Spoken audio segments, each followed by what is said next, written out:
झारखंड के 192 पुलिस चालकों का ट्रांसफर पोस्टिंग।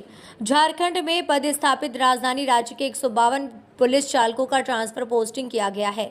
राज्य एसएसपी कौशल किशोर ने इस संबंध में अधिसूचना जारी कर दी है। चालकों को जल्द से जल्द अपने नवनियुक्त स्थान पर योगदान देकर रिपोर्ट करने को कहा गया है। ट्रांसफर किए गए चालकों की सूची समस्त थाना प्रभारी, पुलिस उपाधीक्षक, यातायात पुलिस अधीक्षक रांची को भेज दी गई है। पूर्व राज्यपाल रमेश बैस के कार्यकाल में राजभवन की हरियाली पर चली आ रही सैकड़ों हरे पेड़ कटे। राजभवन के सैकड़ों पुराने व हरे भरे पेड़ काट दिए गए हैं। ऐसे पेड़ों की संख्या 100 से 200 नहीं बल्कि 1000 से अधिक बताई जा रही है। ऐसा हुआ है राज्य के पूर्व राज्यपाल रमेश बैस के कार्यकाल में राज्यपाल के आदेश निर्देश के बाद पेड़ों पर आरी चलाई गई है। इन पेड़ों की कटाई के लिए वन विभाग से कोई अनुमति नहीं ली गई है। राज्य के डीएफओ ने इसकी पुष्टि की है।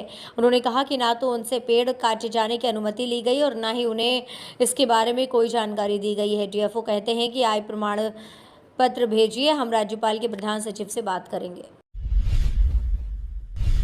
भारत दौरे पर आए अमेरिका के रक्षा मंत्री डिफेंस डील पर बोले, नए दौर में लिखेंगे मिलकर नई कहानी।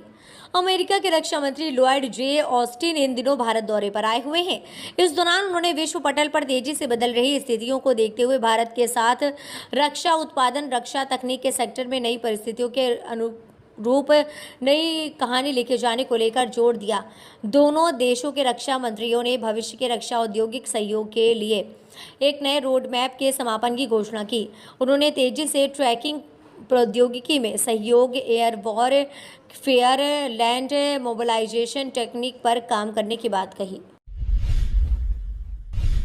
भारत एक जीवंत लोकतंत्र, दिल्ली आ जाइए और खुद देख लीजिए, पीएम मोदी के दौरे से पहले बोला अमेरिका।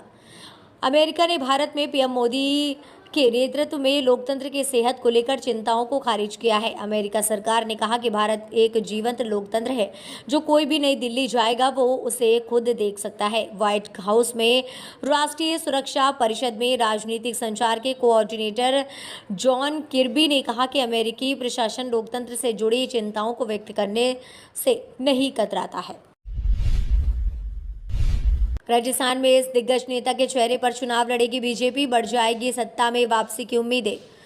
केंद्रीय मंत्री एवं राजस्थान के जोधपुर से लोकसभा सांसद गजेंद्र सिंह शेखावत ने राजस्थान में होने वाले विधानसभा चुनाव को लेकर पार्टी की रणनीति के बारे में चर्चा करते हुए ये दावा किया है कि भाजपा अपने सबसे लोकप्रिय चेहरे प्रधानमंत्री नरेंद्र मोदी को सामने रखकर राजस्थान में चुनाव लड़ेगी और चुनाव के बाद मुख्यमंत्री कौन बनेगा ये पार्टी का संसदीय बोर्ड तय करेगा। ट्रेन के कोच से अचानक निकलने लगा धुआं, लोगों में मचा हड़कंप, रोकनी पड़ी रेल। ओडिशा के बालासोर में हाल ही में हुए रेल हादसे के बाद से लोग रेल यात्रा करने से थोड़ा बच रहे हैं। ऐसे में हाल ही में सिकंदराबाद अगरतला एक्सप्रेस के एक एसी कोच में मंगलवार को एसी यूनिट से धुआं निकला। इससे उसमें सवार यात्रियों में अफरा तफरी मच गई और रेलवे अधिकारियों को ओडिशा के ब्रह्मपुर स्टेशनों पर ट्रेन रोकनी पड़ी। ट्रेन के B5 कोच में धुएं का पता चलने के बाद यात्रियों को ब्रह्मपुर स्टेशन से उतारा गया। भारत के इस दोस्त देश को समुद्र में मिला गैस का बड़ा भंडार, इंडिया को भी होगा फायदा।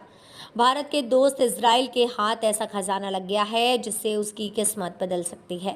भारत को भी इसका फायदा मिल सकता है। दरअसल इजराइल के ऊर्जा और इंफ्रास्ट्रक्चर मंत्रालय Greek British hydro carbon exploration और उत्पादन कंपनी एनर्जियन ने ऐलान किया है कि देश में नेचुरल गैस का बड़ा भंडार मिला है। इस आधिकारिक ऐलान में इजराइल की किस्मत बदलती दिख रही है। ओडिशा रेल हादसे पर बोले राहुल, हमने कभी अंग्रेजों को जिम्मेदार नहीं ठहराया।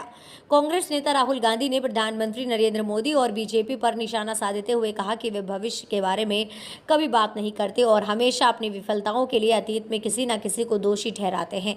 राहुल गांधी ने अमेरिका में भारतीयों को संबोधित करते हुए ये बात कही। न्यूयॉर्क के जेविन्स सेंटर में आयोजित कार्यक्रम में मौजूद लोगों ने ओडिशा ट्रेन हादसे में जान गंवाने वालों की आत्मा की शांति के लिए 60 सेकंड का मौन रखा है। इस महीने मिस्र के दौरे पर भी जाएंगे पीएम मोदी। 21 से 24 जून को हो सकता है अमेरिका का दौरा। प्रधानमंत्री मोदी इस महीने मिस्र की यात्रा पर जा सकते हैं। विश्वस्त सूत्रों से मिली जानकारी के मुताबिक अमेरिका के राजकीय दौरे से लौटते वक्त पीएम मोदी मिस्र का दौरा कर सकते हैं। अगर ऐसा होता है तो ये 14 वर्षों बाद किसी भारतीय पीएम का मिस्र दौरा होगा। सूत्रों ने बताया कि इस यात्रा की भूमिका और चर्चा किए जाने वाले बिंदुओं पर दोनों देशों के अधिकारियों के बीच बातचीत हो रही है।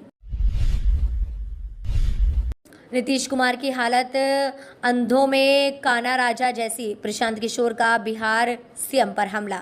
बिहार के मुख्यमंत्री नीतीश कुमार 2024 के लोकसभा चुनाव को लेकर विपक्षी दलों को एकजुट करने में लगे हुए हैं। इसको लेकर वह लगातार अलग अलग राज्यों के दौरे पर जा रहे हैं। इस बीच जन सुराज के संयोजक और चुनावी रणनीतिकार प्रशांत किशोर ने नीतीश कुमार पर हमला बोला है। प्रशांत किशोर ने नीतीश को टारगेट करते हुए कहा कि वह बिहार देश का फीसदी राज्य है और नीतीश दूसरे राज्यों के मुख्यमंत्री से ऐसे मिल रहे हैं जैसे बिहार को अमेरिका बना।